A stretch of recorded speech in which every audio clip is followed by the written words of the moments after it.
Hello friends, welcome to my channel. అందరూ ఎలా ఉన్నారు? నేనైతే బాగున్నాను ఫ్రెండ్స్. మీరందరూ బాగుండాలని అయితే కోరుకుంటున్నాను. ఈరోజు నేను పనసతొనల పులుసు అయితే చేయబోతున్నాను. అది ఎలా చేయబోతున్నానో వీడియో చూసేయండి, ఓకేనా ఫ్రెండ్స్?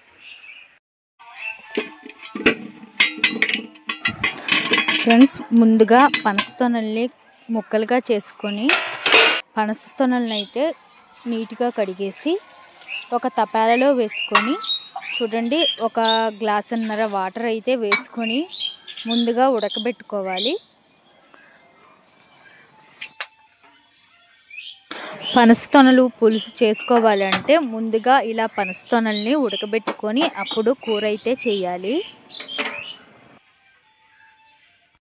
ఫస్ట్ ఆయిల్ అయితే వేసుకోవాలి.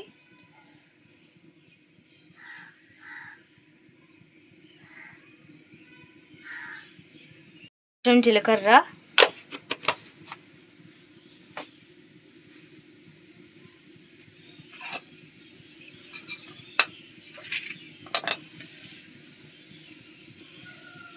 కొన్ని పచ్చిమిరపకాయలు, అలాగే ఉల్లిపాయలు.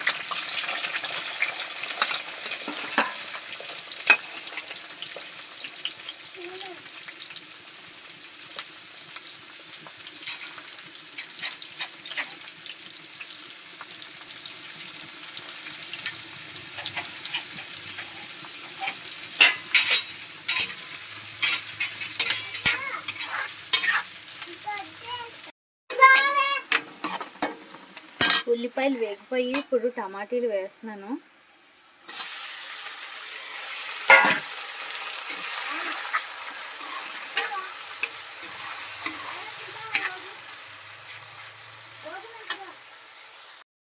టమాటీలు ఉడికిపోయి ఇప్పుడు కొంచెం పసుపు వేసుకోవాలి.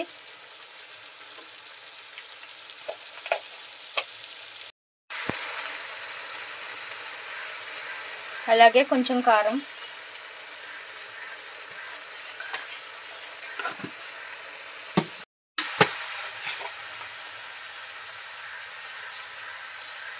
కూరకు సరిపడా ఉప్పు.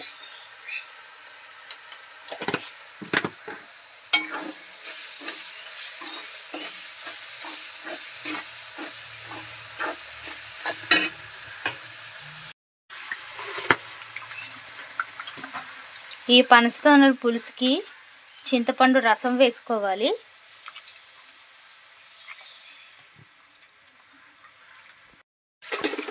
కొంచెం ఉడికింది కదా, ఇప్పుడు కరివేపాకు అయితే వేస్తున్నాను.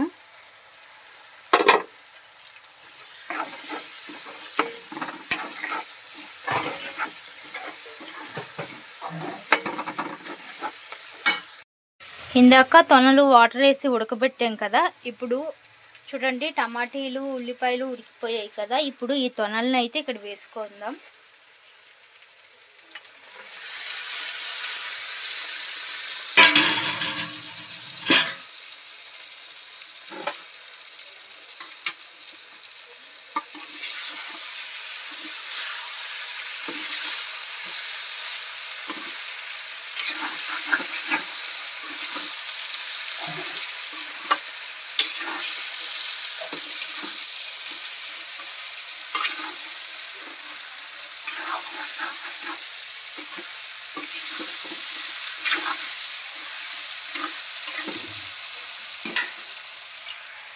ఇప్పుడు ఈ చింతపండు రసాన్ని అయితే కూరలోకి వేసుకోవాలి.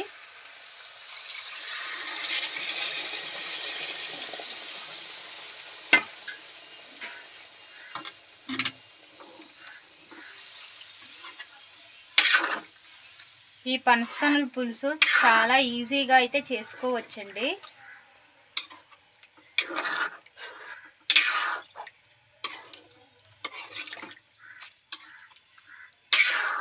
ఇప్పుడు కాసేపు ఉడకనివ్వాలి.